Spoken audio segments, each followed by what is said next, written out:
Give me that horse. He couldn't go on. Nor could you.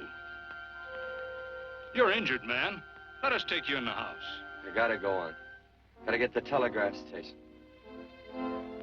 We'll take you. Penelope!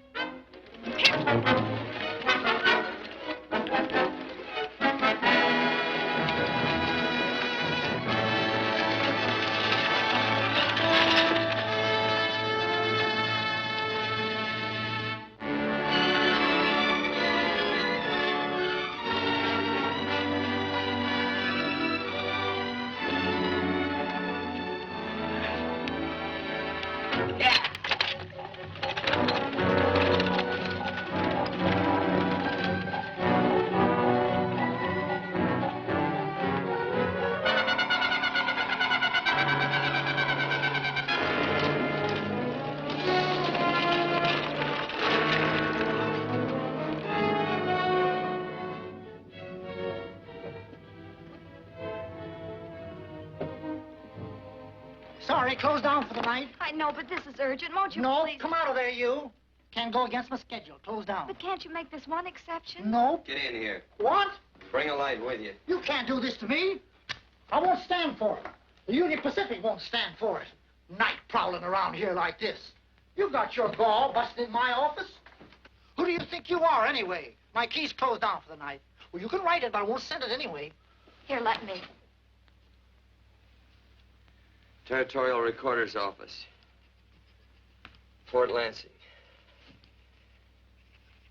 Have filed corner stakes on plots 234, 235, chart 1089. Recording my name. That's all. How shall I sign it? Quirt Evans. Oh.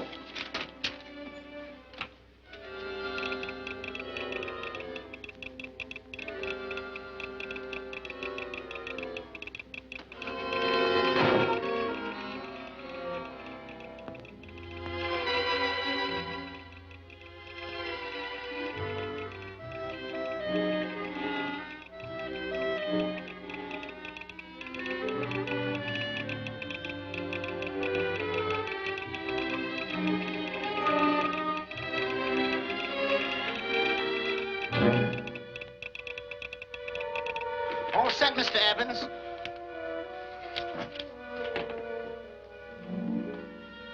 Why, he ain't dead, is he?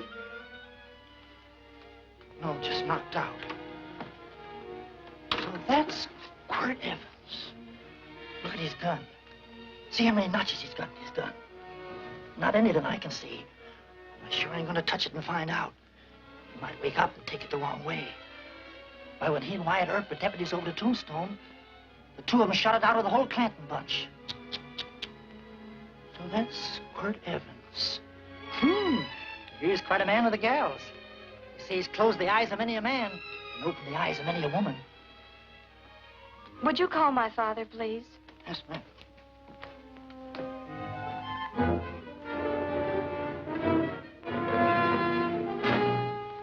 Where are we taking him? To the wagon. Take him home. Quirt Evans? You're crazy. I'd soon have a black powder bomb in my house. Heavy, ain't he? I know a dozen men ride night and day. Catch Quirt Evans helpless like this. Get him in there. I've heard about you people. How you don't believe in guns or anything like that, only doing good. But you'll take my advice. You'll stay plenty far away from Mr. Quirt Evans. Thank you very much for your advice. Good night. Good night. So long, Quirt. That Quirt Evans is sure of something. Quirt Evans? You know him? Do I know Quirt Evans? Do I know Quirt Evans? What a question. No. 10. Don't. If that doesn't quiet him, I don't know what will. Oh, I'll never get that bullet out with him kicking around like that. I'm afraid to give him any more sedative. He's already had enough. Please be quiet. The doctor's He can't hear you. What do you suppose that delirious mind is searching for? He must be in great pain. Not with that much laudanum in him. It's as if he were reaching for something. Something specific. I don't understand it. By now, he should be completely inert. I didn't think. No. All right. All right. All right.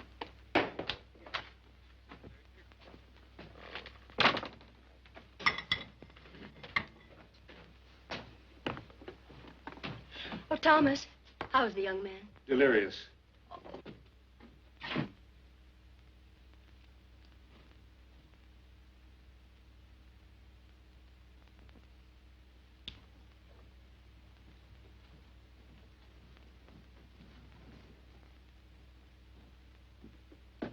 A gun in this house, Thomas? But they put these back in the gun belt.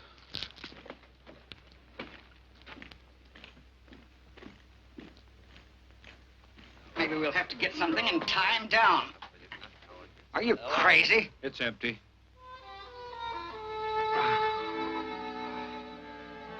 So that was it. A gun. It's a pity. It's stupid. These wild ones, I keep picking bullets out of them and setting their bones. Why? It's their destiny to wind up on Boot Hill. No. Oh, I forgot. Never speak evil, huh? Well, get me some more hot water, young lady, and we'll start patching him up for whatever's in store for him. Come on, help me with his boot.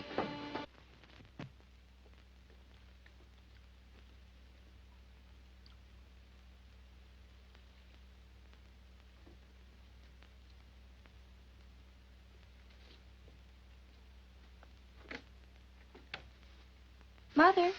Hmm? Tell me again. What, dear? Oh, about meeting Father. Oh, they've heard that 1,000 times. He was working on the roof of the new meeting house. He fell off, and I picked him out of the dust and held him in my arms. He always said I hugged him before I ever even knew his name. And they both knew right away? Of course.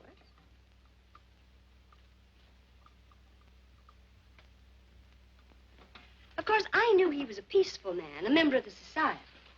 An evil man would seek a more profitable way of life than being a member of the Friends. Father had a beard then, didn't he? Yes? I should think that would scratch. I prefer a man clean-shaven. He's got the constitution of a mountain lion. He'll pull through, barring blood poisoning. These wild ones never seem to get blood poisoning, though it's common enough among the godly. You so-called atheists. You always feel so compelled to stretch your godlessness. Wash him. The bullet's out. He's in no danger. I bet he killed a lot of people. No, he didn't. How does he know? That's enough, John. A friend doesn't speak of such things. Mrs. Worth, get that man out of here. But he's badly injured, Doctor. This isn't civilized Pennsylvania. This is a raw frontier. You must take a realistic attitude. This is a place where mayhem, theft, and murder are the commonplace instead of the unusual. Would that justify leaving a wounded man to die? Build your house by the side of the road and be a friend to man. Ye who believe. I don't mind your mocking. You've been a good friend to us. I'm glad I have a logical mind. And a good heart. Good night, Doctor.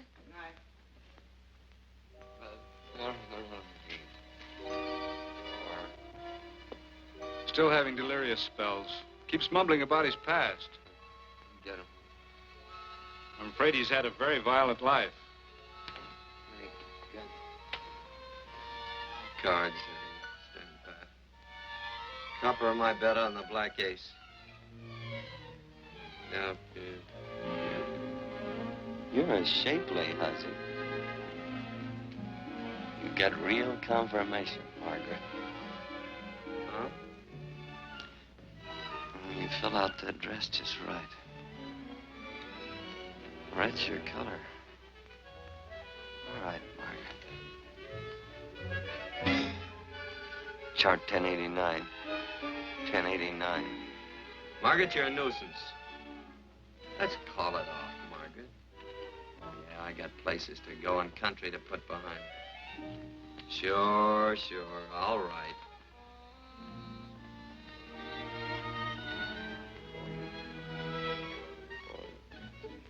Lila. Oh,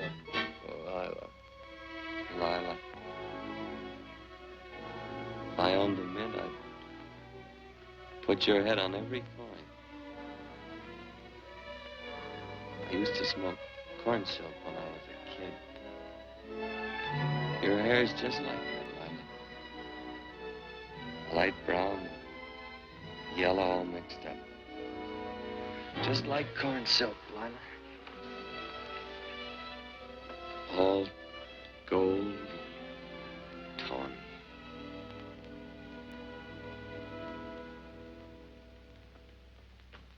Will you bring some hot coffee, Penny? You know, the doctor says he's completely out of danger. Just sleeping.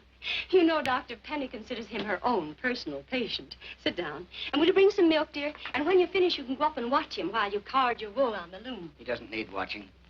He's had no temperature these past few days. Just a superlatively healthy animal, restoring his depleted strength with sleep. He's no longer delirious. But of course, if you're determined to watch over him, Penny, perhaps you'd better take a pencil and paper with you. His first conscious words should be recorded. They may be of great interest to history. Or more possibly to a United States Marshal. Who knows what violence is involved with his battered frame and his bullet holes. Would you care for a donut, Doctor? They're not as light as they should Listen, be. Mrs. Worth. You can carry this head in the sand attitude just so far in a world of reality. Let me get this man out of your house. I can dump him in the establishment that passes for a hotel in this oft-times dubious community of ours. In that unsanitary hovel? Then he'll be off your hands. But he's much better off here. Of course he is, but who cares what happens to him? We do. I don't know what to say. Once, when I was studying medicine in Europe, I had a friend, an artist. He drew portraits of people and made them resemble the animals they reminded him of. He'd have drawn this man as a coiled cobra. Oh, Doctor, your analogy's terribly imperfect, and your naturalism faulty. Cobras don't coil. No, but, Doctor, we're so fond of you, and we respect you so greatly. We're sure that you will finally realize that realism, untempered by sentiment and humanity, is really just a mean, hard, cold outlook on life. A frightened outlook.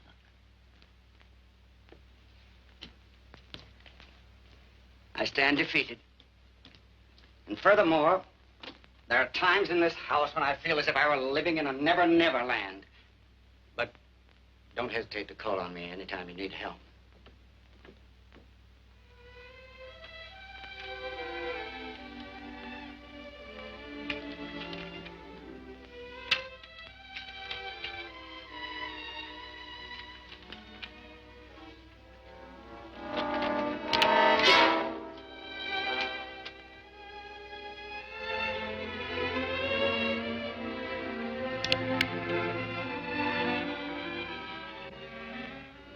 Hello?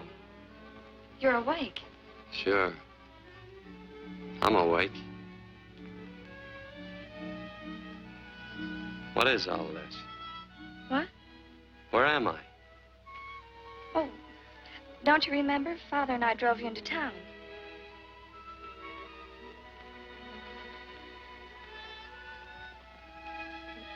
Is anything wrong? No.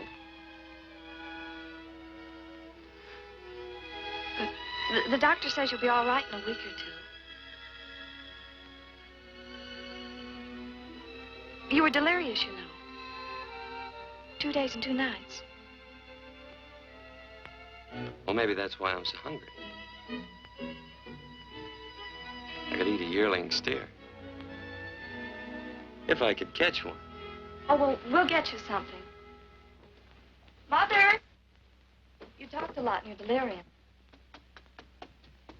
Mother, he's awake. How is he? Hungry. Oh, if he's hungry, he's going to be all right. Thanks a lot for housing me. You're welcome. Smoked sausage and eggs? Sounds great. 2 eggs, or would you like 3? I'd like 6. Oh, you shall have them. Penny, get one of Father's shirts and a razor. I'll get him some food.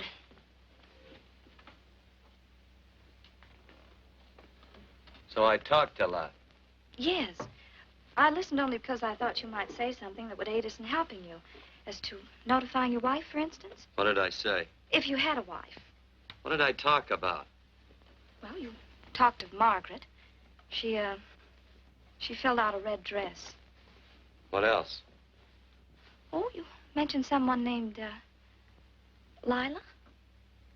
That all? If you have a wife, we could notify her. No wife.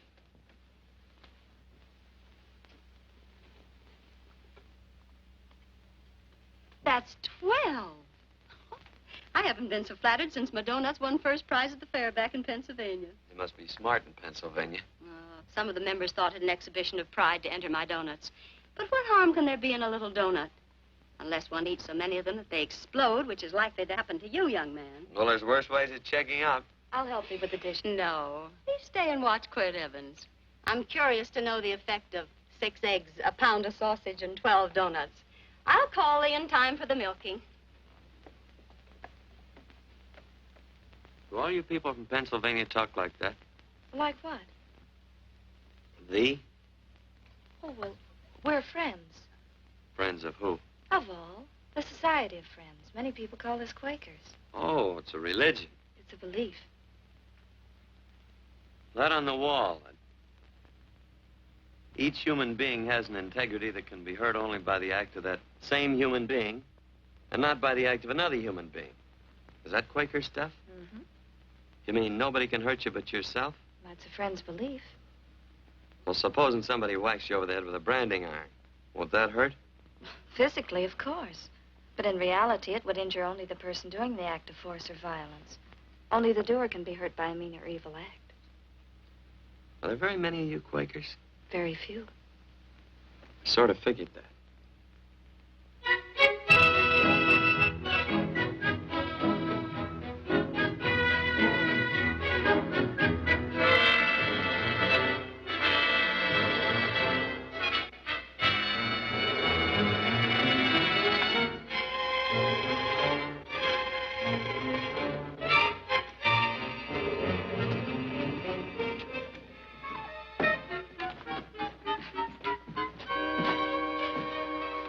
Morning, gentlemen. Morning.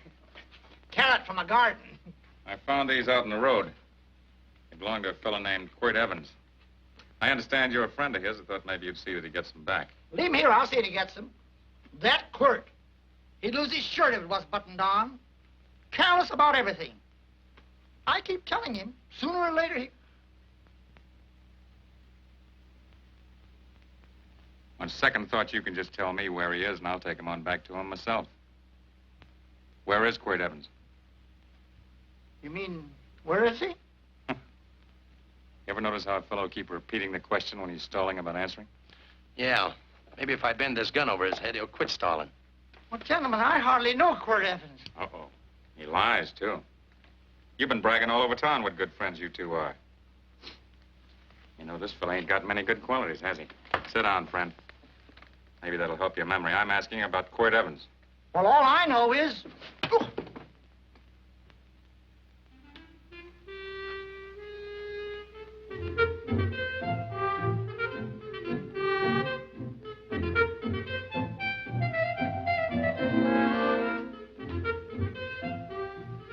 Thanks for sewing the shirt. But I can't find my pants. Get back in bed. Oh, laziness is the only thing that's kept me there this long. The doctor says you're to stay in bed 4 more days. Auntie, oh, you're up. That's no way to speak to an older person, John. Well, we're pals. You wouldn't expect a pal to call me mister, would you? See, Dr. Mangrove says to tell you some men in town are looking for you. Says one of the men was a Mr. Laredo Stevens. Get my pants. But your leg. Johnny, get me my pants. No, John. Will he get my pants? Get the pants, John. What you said.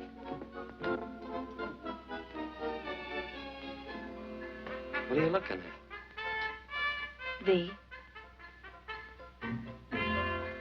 Oh, boy, it's a good thing I'm not a tattletale. What's that hymn of? They use the familiar in speaking to me. The what? The familiar. The plain language. Get thee my pants, they said. Well, what about it? Well, among us, thee and thou are used only to loved ones. To all others, we use you and he and they. Mother to children, husband to wife, and children to... Between lovers, of course. I'm sorry. Oh, I'm not. What? I'm not. I wish thee to speak so to me.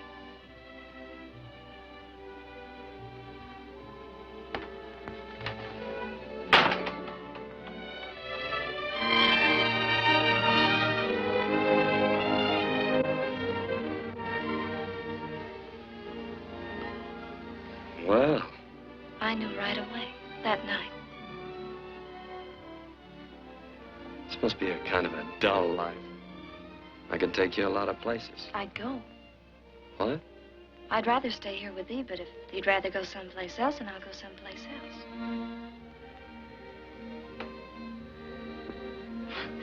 You sound very bold. Well, it's just that I didn't think religious people were quite so sudden and direct. Well, it's the way I feel, and it'd be dishonest to say anything else. Yeah. I used to wonder about it. I suppose every girl does. About what? Oh, about love. About whether as you got to know someone, you fell in love little by little, or it happened all at once. They are shocked. Well, I wouldn't say shocked exactly, but you sure get to the point. Should I be different? No, Penny, I like you just the way you are. Who emptied this gun? Father. Quirt, a gun is a symbol of force, of evil. We never had one in our homes. It was a concession that Father allowed even an empty one. It was only because you couldn't rest without Where are the it. cartridges? Outside.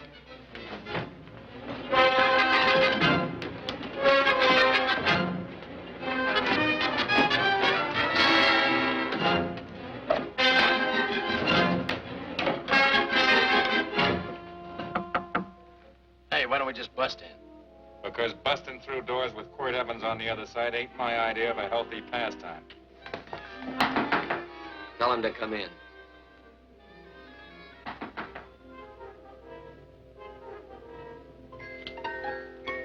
Come in. You can stand right there. Against the light. Howdy, Quirt. You sure run a ring around me, all right. But you know, I don't think it was right friendly of you to beat me to locating that tract after my boys found it. Of course, I'm willing to listen to your side of it. I'm a reasonable man. Sure. Laredo's always reasonable. That's why he's the biggest man in the territory. You the biggest man in the territory, Laredo? So a lot of people say. I hadn't heard. You nervous? No, Evans. I can't figure out why you keep stepping on my toes all the time. Of course, that's your business. I'm a good loser. I like a good loser. Of course, I like any kind of a loser better than a winner. Yeah. You know, I had a chance to do a heap of thinking while I was following your trail across the territory. I followed it by that string of run-out horses you left behind. And, well, sir, I figure it out this way. Quirt don't really want that land. Because work ain't exactly in his line. Is it in your line?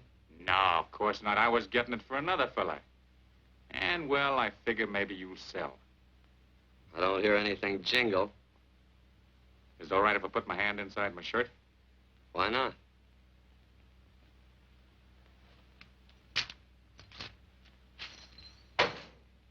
$5,000 in gold, eh? I want 20. Well, okay, but I'll have to owe you 15. That's all I got on me. I got the deed in my pocket here. Get it out. Now, if the young lady could find us something to sign this with.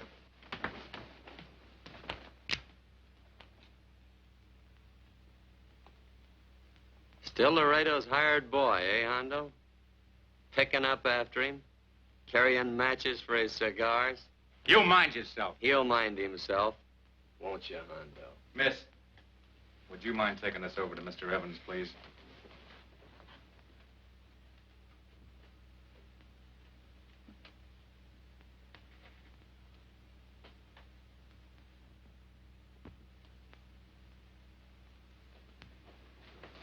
Thank you. You know, I'm sure glad to see you up and around, Quirt. We heard you was flat on your back. Sorry to disappoint you. And you come on over and get the rest of that money anytime. Anytime, that is, that you feel able. I'll see you one of these days. Well, so long, Quirt.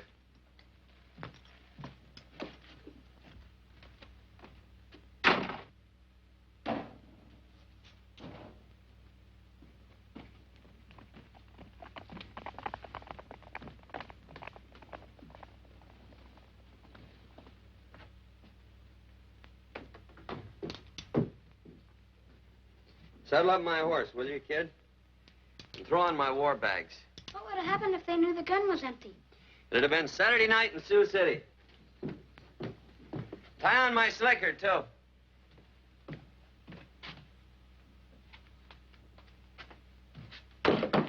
Sorry. Oh, no, Quirt, no. What kind of a boarder do you think I am? You can't do that. We'd tend to any wounded human, and not for pay.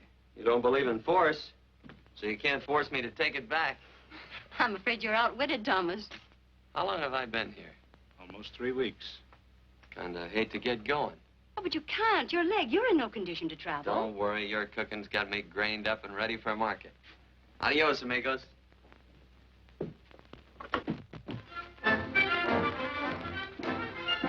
Quirt! Shall I pack my things? Why? They'd leave without me?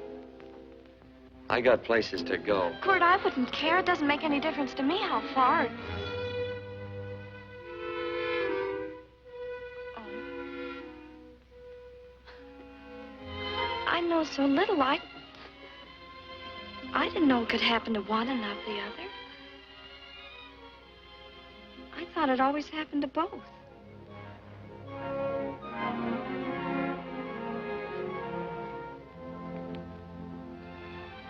That isn't it. It isn't?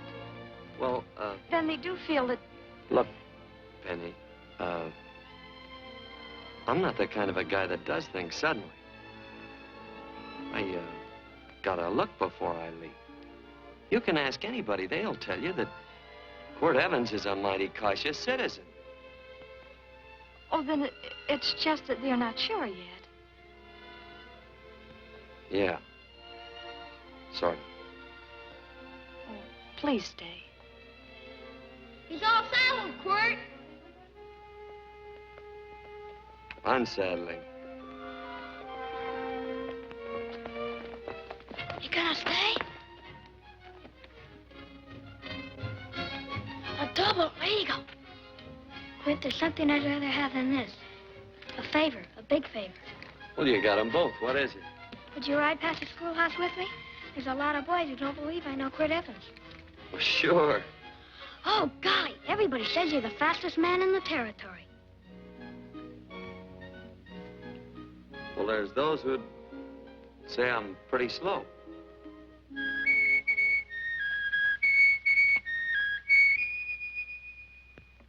A man should be able to do a good day's work after breakfast like that. I'll see that you do it. Penny, where's the bucket? Oh, I declare, Penny, I don't know what's happening to thee. Funny thing about pancakes, I lose my appetite for them after the first couple of dozen. Oh, they weren't very good this morning, too heavy. Ah. Wild Indian, put water on those vegetables this morning. There's always work around here to be done. They wanted to be a farmer, didn't they? Not anymore, I don't.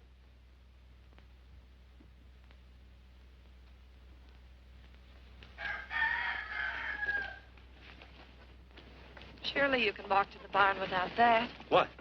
The gun. Oh, well, it balances me. One leg's longer than the other. You know, the weight. Thee are a liar.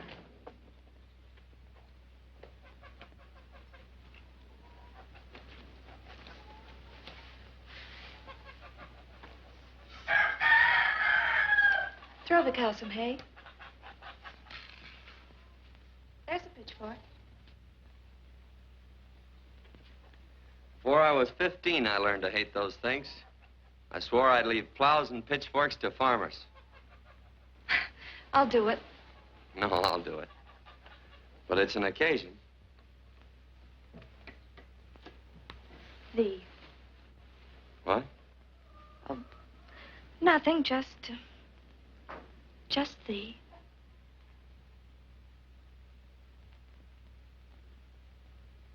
Penny!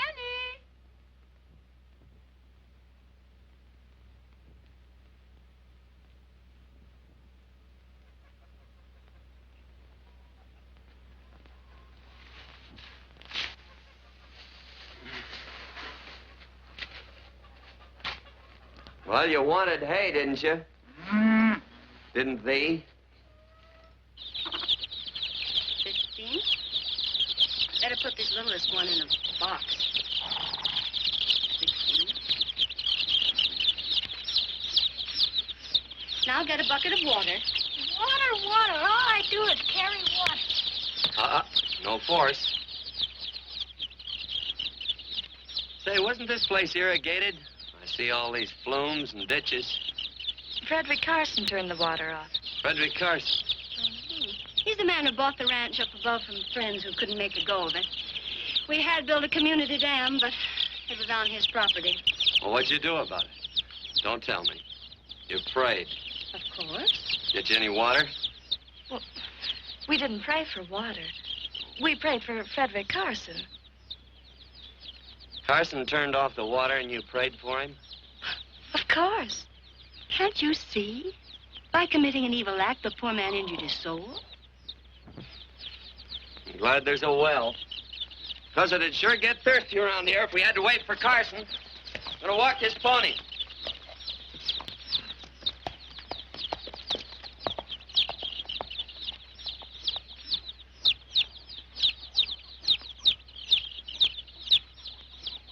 Penny?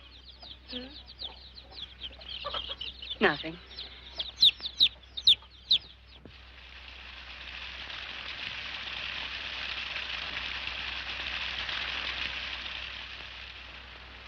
Be sure you don't leave no slack in that cinch. The boss will sure howl. Yeah, this ain't the first pony I ever saddled. He'd squawk no matter how I done it. He's sure getting mean these days, ain't he? Cantankerous by his natural bornin'. That boil in his neck don't help him none either. Get out of my way. You belong behind a plow.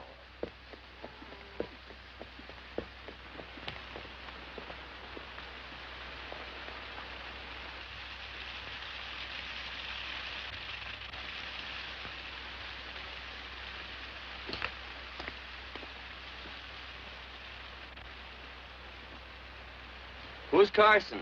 Don't get down. We ain't taking on no saddle traps on this